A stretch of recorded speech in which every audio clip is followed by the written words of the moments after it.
Welcome back to World of Tanks. Today we're going to talk about one of my favorite tanks of all time, that being, of course, the T95. I'm going to tell you why it's good and why it's bad, all in the same video, and we're just going to showcase some of the strengths and weaknesses of this legendary tank that's been in the game since it's come in to see. This was one of the original tanks in the Xbox 360 version. So, been in the game a while, and the T123 was my first ever Tier 10, so I've had this thing for a long time, played a lot off and on over the years, but let's jump on in the video where we'll talk about this tank. Alright, so we got some gameplay in Kansas. I don't know, it's Kansas. Either way, ever how you pronounce it, we're here on Kansas. And we got some Tier 10 match, it looks like here. But we're going to roll out here. There's going to be no problems. We're going to get some damage down, and we're going to play this tank, and we're going to do well. And right off the bat, you can see the biggest weakness of the tank. It's top speed, 23 kilometers an hour. We've done our best to help with this by putting on all of the speed equipment, you know, the engine power equipment, the more faster everything, as much speed as we possibly can, other than the speed consumables, because I like using my rations instead of the speed consumable. But we're going to drive straight towards the capture flag here. It's an encounter battle, and I like to do that on this map and encounter battles because there's always a big fight goes on right around the flag on the encounter battle. So that's where we're going to go. It's going to take us a few minutes to get there. You can see that the Type 4 Heavy is making us look even slower by the fact that he just completely is outrunning us there.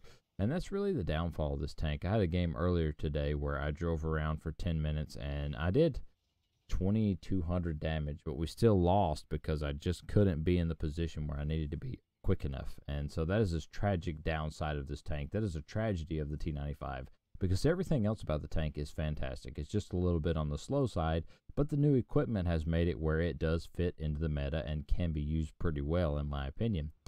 You just have to play it to its strengths, which are insane armor. You just saw it there, insane gun. I mean, this thing has 276 millimeters of base penetration. This thing is great.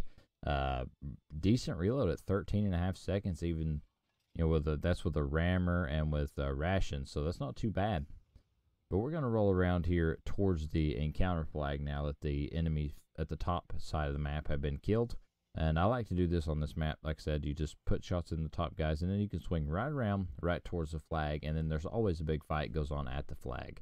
So that's what we're going to do. I mean, even though the T95 is slow, we've been able to get here no problem. I mean, back in the day, it went 14 kilometers an hour, which is just insane to think that it was ever that slow. And now with a top speed of 23, it's not that bad. It's manageable. You know, we have other tanks in the game that are slow as well, and this guy's not using the derp on this tank, and I don't understand why. He's using the regular cannon, and we're trying to slip a shot in there, but this bar is looking at us, and I really don't want to get hit by him.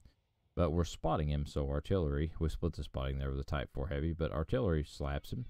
We bounce, and I'm going to load an APCR round because the front of that tank is very flat. And so if he faces me again, I'll be able to punch through with APCR. And you can see we're reloading really quickly here. And the APCR rounds are really nice. I want to say they've got over 390 millimeters of penetration. Does that sound right? I think that's right. But they got a lot of penetration. This gun is very solid on this tank. Very accurate and very good damage dealing gun. 750 Alpha. Just fantastic gun. Watch this right here. See the flat face? Punch straight through. There you go. 806 damage. And another 13 seconds, we'll do another 800 damage. This tank is just ridiculous. And we haven't even talked about the armor. So the whole front of the superstructure is 305 millimeters thick. So all that around the gun, all that front armor is 305 millimeters. That's a lot of armor. Yes, most tanks in the game can pin us nowadays, but it still bounces very reliably and very often, as we're probably going to see here in a minute. Just a fantastic, really solid, well-rounded tank destroyer. It's got great camouflage, great gun, and great armor. The only thing that really lets it down is, like I said, the speed, and that is, you know, something that we can mitigate nowadays, and it's not nearly as bad as it used to be, so that is a big plus for the tank nowadays. You know, when I first got the tank, it was really slow, but, you know, you could defend bases well with this thing. You know, you can play to whatever side of the map you need to play to, but once you're there, you're kind of committed. There is no flexibility. You're going to have to just deal with the situation that presents itself. And so we've done just 2 shots worth of damage here, but we've done 1,550 damage, 730 spotting. And we've pretty much wiped out the entire enemy team. You know, by taking the middle of this map, I really feel like as long as you got the top kind of locked down, you can get the middle, and there you go. Slap the T110E4 for big damage there. You know, once you take the middle of this map, take the top a little bit, you can kind of control this entire map, especially, you know, on these encounter battles. And this battle has been really quickly and really fantastically for the tank, and that just showcases what you can do, what it's capable of. Yes, it took me longer than everybody else to get here. Everyone else was already in this position, but once I got here, I was able to put my tank to good effect.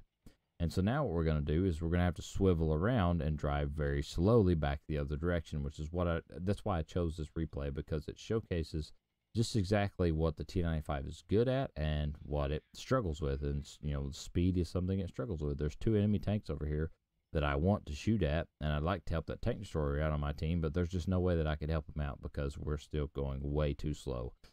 And also, this Waffentrager is going to take a lot of our damage away right here because he's much faster than us. So it's a trade-off, you know, for being this slow, but it's such a fun tank to play. When it works out, it really works out. This is just very, very enjoyable tank, very fun to play. And you can see there, huge damage, or not huge damage, but a huge shot right in there. Put him down 1 shot. Now this Waffle is going to go around here and do what he does best and kill this Mausian without us being able to really catch up and do anything, because that's the way it goes.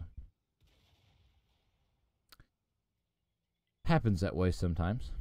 But overall, not a bad game. 4,600 combined damage, and fantastic tank. I love the T95. Expect to see more of it on my channel. Once again, as I said, it is my favorite tank. It's not my most played tank, though I'm working on that, but it is definitely my favorite tank in the game. It's just so unique, so different from all the other tanks in the game. Very, very fun. I highly recommend putting one in your garage. It's very worth owning. The T123 line's all very good. Yeah.